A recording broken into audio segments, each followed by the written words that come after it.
The highlands of Pleiku with its rice fields and coffee plantations. While few tourists come to this part of central Vietnam, one foreigner calls it home. 45 minutes when you are Guillaume moved here to train Vietnam's future football stars. in attack, take pleasure. I want to see the ball, make many pass. Okay? Control, pass, control, pass. If you keep the ball, it's for go, make 1-1. A former professional footballer in France, he turned coach and embarked on this adventure thousands of kilometers away from his family. His job is to spot talent and train young Vietnamese who join the academy from the age of 12. Discipline and high motivation aren't negotiable, with 10 training sessions a week and always barefoot.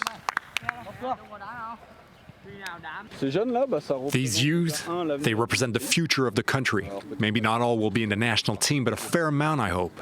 We try to teach them a football based on technical skills, intelligence, movement and stealth, avoid contacts. So it's a bit the opposite of what was taught before, but now many teams do indeed play like that.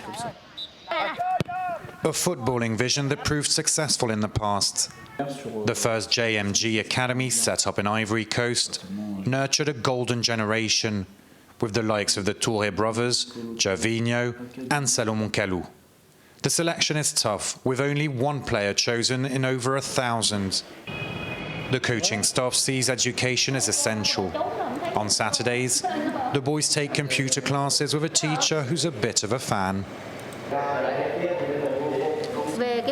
Football players are very active people, and this usually means they're also very intelligent people. They train hard, they get very tired, but this also means they're used to giving their best. Coach Guillaume pays close attention to his boys. In his 11 years spent in Vietnam, he's witnessed the creation of dozens of new academies.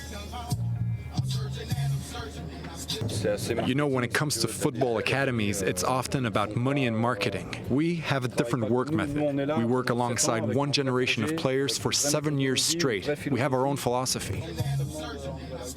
The aspiring footballers have all left their families to live here on the campus of the academy. It belongs to Hoang Anh Gia Lai, a club that competes in Vietnam's top flight. Its president is a wealthy businessman from Pleiku, who paid for these modern facilities that many European teams would envy.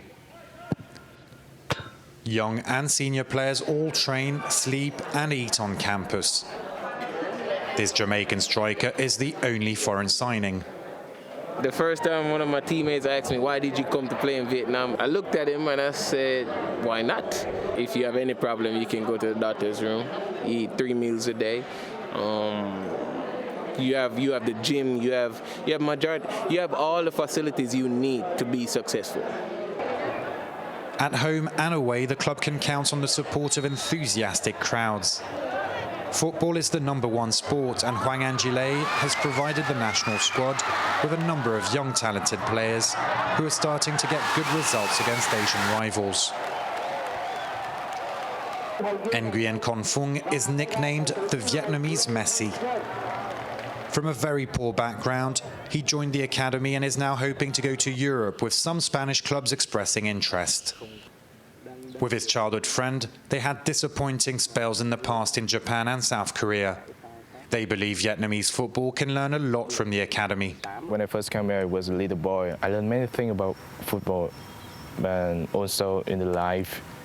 And now I'm not just a good player, I'm a good person also. And I'm very proud of that. We Vietnamese need to be more athletic and physical.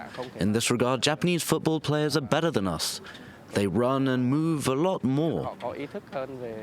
We need to be as professional as they are, even though they have better facilities in Japan.